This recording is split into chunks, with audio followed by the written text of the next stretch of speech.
The Tale of Peter Rabbit by Beatrix Potter. Once upon a time, there were 4 little rabbits, and their names were Flopsy, Mopsy, Cottontail, and Peter. They lived with their mother in a sandbank underneath the root of a very big fir tree. "Now, my dears," said old Mrs. Rabbit one morning, "you may go into the fields or down the lane, but don't go into Mr. McGregor's garden. Your father had an accident there. He was put in a pie by Mrs. McGregor. Now, run along and don't get into mischief. I am going out." Then old Mrs. Rabbit took a basket and her umbrella and went through the wood to the baker's. She bought a loaf of brown bread and 5 currant buns. Flopsy, Mopsy, and Cottontail, who were good little bunnies, went down the lane to gather blackberries. But Peter, who was very naughty, ran straight away to Mr. McGregor's garden and squeezed under the gate. First, he ate some lettuces and some French beans, and then he ate some radishes. And then, feeling rather sick, he went to look for some parsley. But round the end of a cucumber frame, whom should he meet but Mr. McGregor? Mr. McGregor was on his hands and knees planting out young cabbages, but he jumped up and ran after Peter, waving a rake and calling, "Stop, thief!" Peter was most dreadfully frightened. He rushed all over the garden, for he had forgotten the way back to the gate. He lost one of his shoes among the cabbages, and the other shoe amongst the potatoes.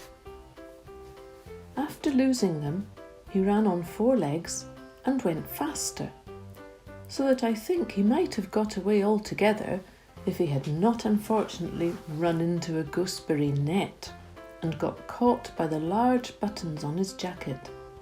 It was a blue jacket with brass buttons, quite new. Peter gave himself up for lost and shed big tears, but his sobs were overheard by some friendly sparrows who flew to him in great excitement and implored him to exert himself. Mr. McGregor came up with a sieve, which he intended to pop upon the top of Peter, but Peter wriggled out just in time, leaving his jacket behind him, and rushed into the tool shed and jumped into a can. It would have been a beautiful thing to hide in if it had not had so much water in it. Mr. McGregor was quite sure that Peter was somewhere in the tool shed, perhaps hidden underneath a flower pot.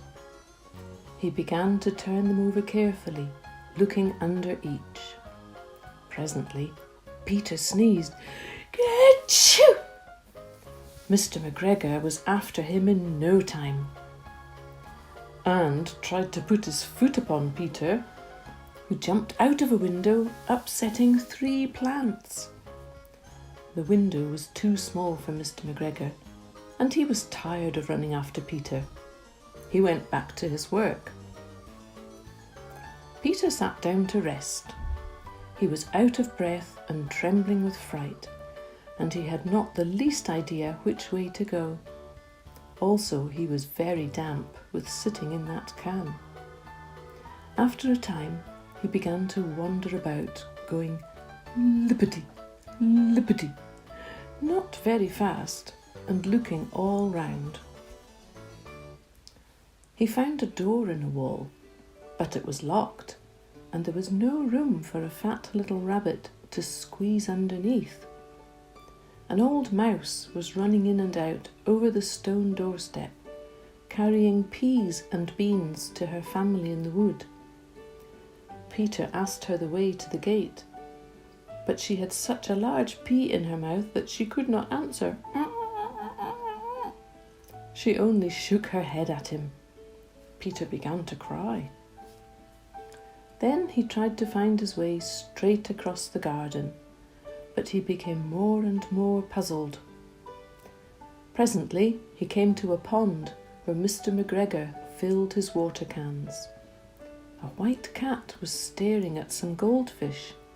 She sat very, very still, but now and then the tip of her tail twitched as if it were alive.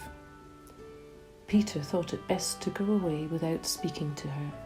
He had heard about cats from his cousin, little Benjamin Bunny.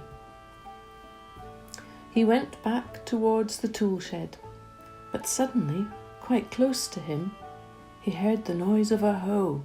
Screech, scratch, scratch, screech.